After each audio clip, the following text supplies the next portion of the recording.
We're now going to be talking about the Second and the Third Amendments in this video. The Second Amendment reads, "A well-regulated militia being necessary to the security of a free state, the right of the people to keep and bear arms shall not be infringed." Okay? It's the only amendment that has a reason for the amendment included in it. You notice the First Amendment just says freedom of religion, freedom of speech, freedom of press.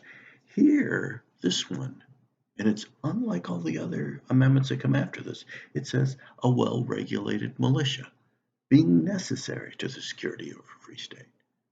So it talks about the militia as related to the right to keep and bear arms. So what does this mean? What is the Second Amendment about?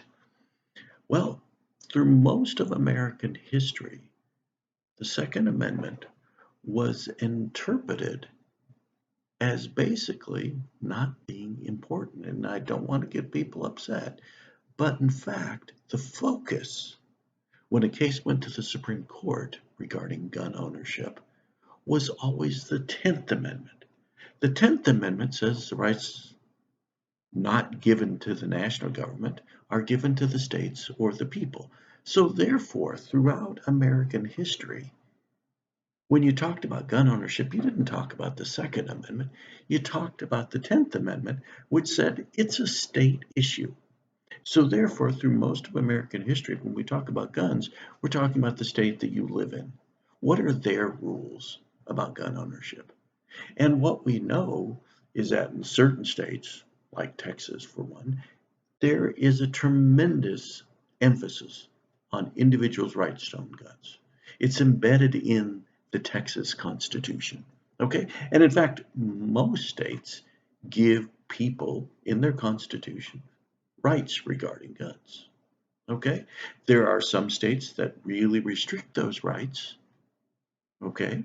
And there's other states that are very broad in those rights. But the focus throughout most of American history has always been on the fact that it's a state issue. So if you live in the state of Texas, you follow Texas rules. If you live in California, you follow California's rules. Okay? So there hasn't been one overarching thing. Okay? Why is that?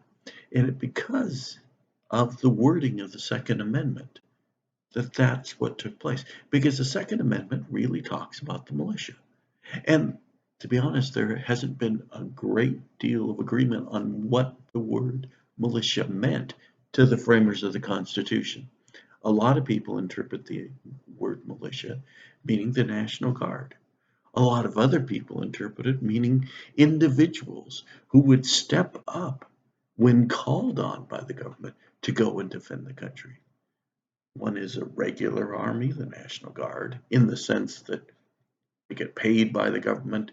They have regular duties that they have to do 2 weekends. What is it, 1 weekend a month, 2 weeks out of the year? The other is just individuals who were called up.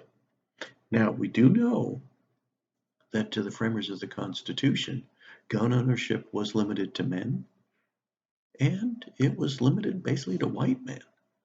So, already from the very beginning, there were limits on who could have a gun.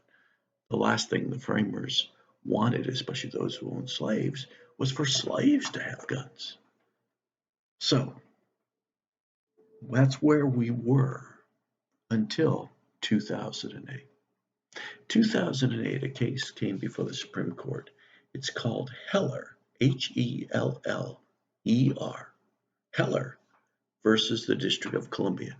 And Mr. Heller was a guy who wanted to have a gun, wanted to own a gun in the District of Columbia. District of Columbia, which is not a state, by the way, didn't allow him to.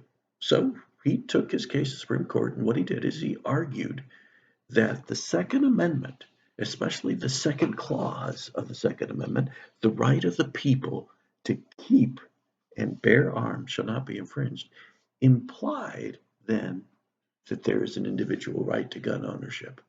And the Supreme Court in 2008 agreed with Mr. Heller and said, yes, in fact, in the Second Amendment, there is an individual right to gun ownership. So there, in 2008, it was established in the Second Amendment. Now, that also said, guess what? There are limits on that right to own a gun. And those limits can be set by the state. So therefore, we're back again to what the states do. Okay? So when you think about the Second Amendment, think about gun ownership. Here's the easy thing to think about. Number one, there is an individual right to gun ownership. Number two, that right can be restricted. The last thing we want is 3-year-olds running around with loaded weapons.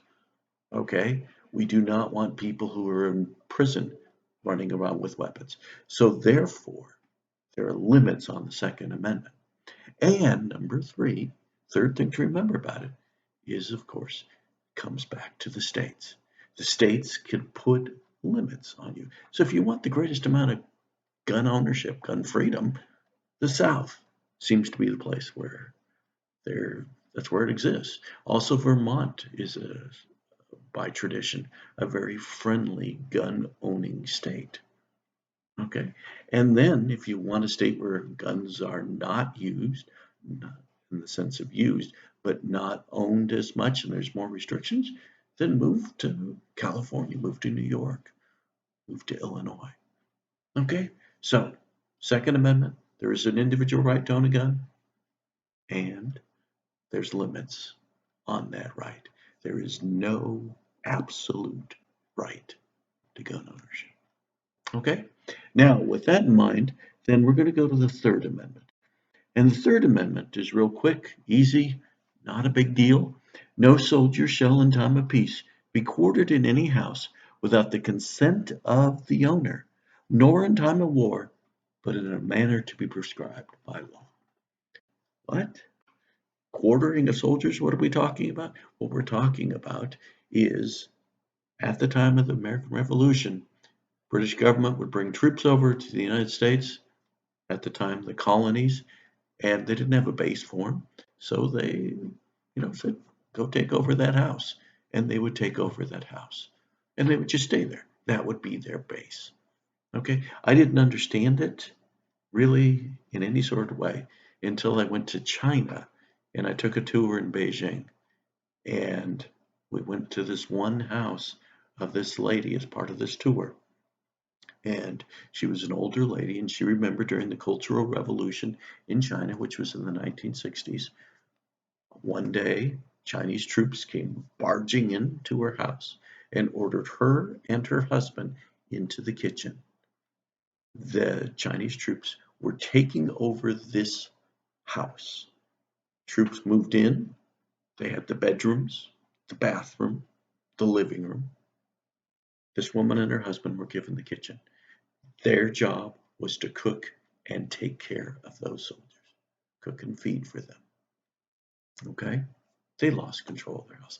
That's quartering soldiers. That's what the British did to the Americans back before the Revolutionary War. So it was a consequence of that this Third Amendment was put into the Constitution.